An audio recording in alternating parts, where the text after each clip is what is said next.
عليكم ورحمة الله وبركاته. ازيكم عاملين ايه؟ يا رب دايما تكونوا بخير. النهاردة هنتكلم على الفرق بين كلمتين اسمهم صوت. الكلمة الأولى اسمها sound. sound sound. كلمة sound طبعا صوت لأي شيء، يعني ممكن صوت آلة، صوت تليفون، صوت أي حاجة أقول عليها sound. sound. طيب عندنا الكلمة التانية اللي هي كلمة voice. voice. طبعا كلمة voice دي يقصد بيها صوت بشري أو صوت لإنسان. I heard Islam's voice in the next room.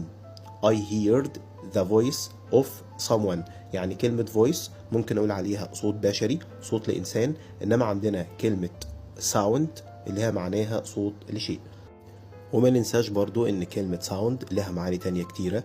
ممكن نقول معناها يبدو اذا جه وراها اي adjective صفة، يعني لو قلت مثلا he sounds happy، he sounds sad، هو يبدو سعيد، يبدو حزين. وكلمة sound برضو ينفع اقول عليها كلمة سليم، ديت برضو صفة. اما اجي اقول sound mind يعني العقل السليم، اقول sound body يعني الجسم السليم. ودي معاني مختلفة لكلمة sound. يا رب تكونوا استفدتوا. مع السلامة.